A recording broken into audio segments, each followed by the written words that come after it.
ಕರೆಕ್ಟಾಗಿ ಓದಪ್ಪ, ಕರೆಕ್ಟಾಗಿ ಓದು ಅಂದೆ. ಓದು ಕರೆಕ್ಟಾಗಿ ಹೇಳ್ತಿದ್ದೀರಣ. ನೀವು ಮಾಡಿರುವಂತ ದುರಂತಗಳನ್ನ ಸರ್ಮಾಡಕ್ಕೆ ನಿಂತಿರೋದು ನಾವು. ನೀವು ಅನಧಿಕೃತ ಬಡಾವಣೆಗಳು ಮಾಡಿದ ರೆವಿನ್ಯೂ ಲೇಔಟ್ಗಳ ಸರ್ಮಾಡಕ್ಕೇನೆ ಸ್ವಲ್ಪ 5 ನಿಮಿಷ ಯಾಕೆ ನಿಂತ್ಕೊಂಡ ತಕ್ಷಣ ಹೋಗ್ತೀರಣ್ಣ. ಕೂತ್ಕೊಂಚೂರು. ಸನ್ಮಾನ್ಯ ಅಧ್ಯಕ್ಷರೇ, ಈ ನಗರ ಪ್ರದೇಶ ಮತ್ತೆ ಪುರಸಭೆ ವ್ಯಾಪ್ತಿನಲ್ಲಿ ಅನಧಿಕೃತ ಬಡಾವಣೆಗಳಲ್ಲಿ ರಸ್ತೆ ಸಾರ್ವಜನಿಕರು ಬಳಸ್ತಿದ್ರು ಕೂಡ ಅದನ್ನು ನಾವೇ ಸ್ಥಳೀಯ ಸಂಸ್ಥೆಗಳು ನಿರ್ವಹಣೆ ಮಾಡ್ತಿದ್ರು ಕೂಡ ಇದರ ಮಾಲೀಕತ್ವ ಖಾಸಗಿಯವರ ಹೆಸರಿನಲ್ಲಿ ಇರ್ತದೆ. ಅಧ್ಯಕ್ಷರೇ, ಈ ಮಾಲೀಕತ್ವ ಖಾಸಗಿಯವರ ಹೆಸರಿನಲ್ಲಿ ಇರೋದ್ರಿಂದ ಅಲ್ಲಿ ಖಾತೆಯನ್ನ ಏಕತೆ ಮಾಡಲಿಕ್ಕೆ ಸಾಧ್ಯ ಇರೋದಿಲ್ಲ.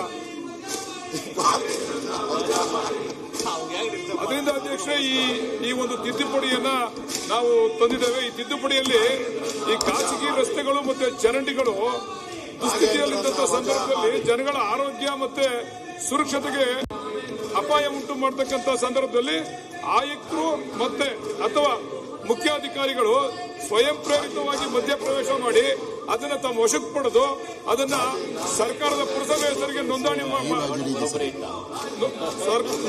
ಅದನ್ನ ಸರ್ಕಾರದ ವಶಕ್ಕೆ ತೆಗೆದುಕೋಬೇಕು ಅಂತಕ್ಕಂಥ ಉದ್ದೇಶದಿಂದ ಈ ವಿಧೇಯಕವನ್ನು ತಂದಿದ್ದೇವೆ. ಅಧ್ಯಕ್ಷರೇ, ಈ ಆ ವ್ಯಾಪ್ತಿನಲ್ಲಿ ಏನ್ ಮಾರಾಟ ಮಾಡಿರ್ತಾರಲ್ಲ ಅಧ್ಯಕ್ಷರೇ, ಅಲ್ಲಿ ಖಾಸಗಿ ವ್ಯಕ್ತಿಗಳು ಇದನ್ನ ನಾವು ಉತ್ತರಕ್ಕೆ ರಸ್ತೆ ಇದೆ, ದಕ್ಷಿಣಕ್ಕೆ ರಸ್ತೆ ಇದೆ ಅಂತೇಳಿ ಏನವರು ರಿಜಿಸ್ಟ್ರೇಷನ್ ಮಾಡ್ತಕ್ಕಂಥ ಸಂದರ್ಭದಲ್ಲಿ ನಮೂದು ಮಾಡಿರ್ತಾರಲ್ಲ, ಆ ದೃಷ್ಟಿಯಿಂದ ಸ್ವಯಂ ಪ್ರೇರಿತವಾಗಿ ನಾವು ಆ ರಸ್ತೆಯನ್ನ ಮುನ್ಸಿಪಾಲಿಟಿ ವ್ಯಾಪ್ತಿಗೆ ತೆಗೆದುಕೊಳ್ಳಲಿಕ್ಕೆ, ಕಾರ್ಪೊರೇಷನ್ ವ್ಯಾಪ್ತಿಗೆ ತೆಗೆದುಕೊಳ್ಳಲಿಕ್ಕೆ ಈ ವಿಧೇಯಕವನ್ನ ಮಂಡಿಸಿದ್ದೇವೆ. ಅಧ್ಯಕ್ಷರೇ, ಈ ತೆಗೆದುಕೊಳ್ತಕ್ಕಂಥ ಸಂದರ್ಭದಲ್ಲಿ 1 ತಿಂಗಳ ಕಾಲ ಅಬ್ಜೆಕ್ಷನ್ ಅನ್ನು ಕರೀಲಿಕ್ಕೆ ಅವಕಾಶವನ್ನ ಮಾಡಿಕೊಟ್ಟಿದ್ದೇವೆ.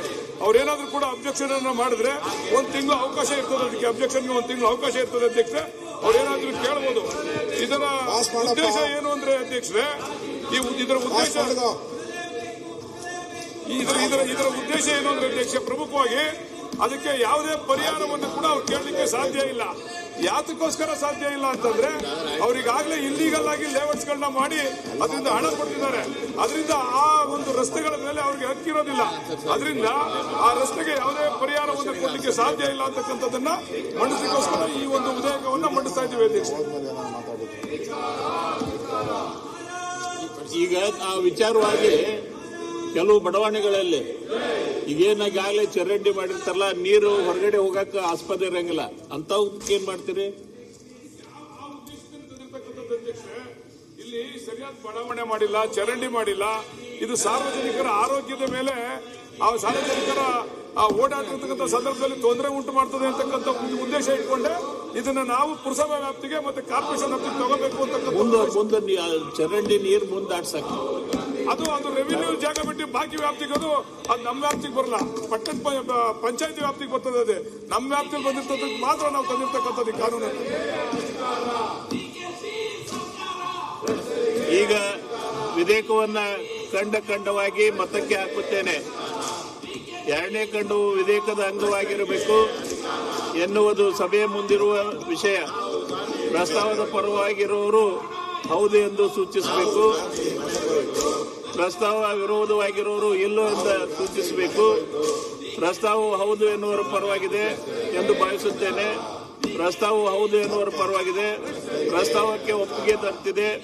2ನೇ ಕಂಡು ವಿಧೇಯಕದ ಅಂಗವಾಯಿತು.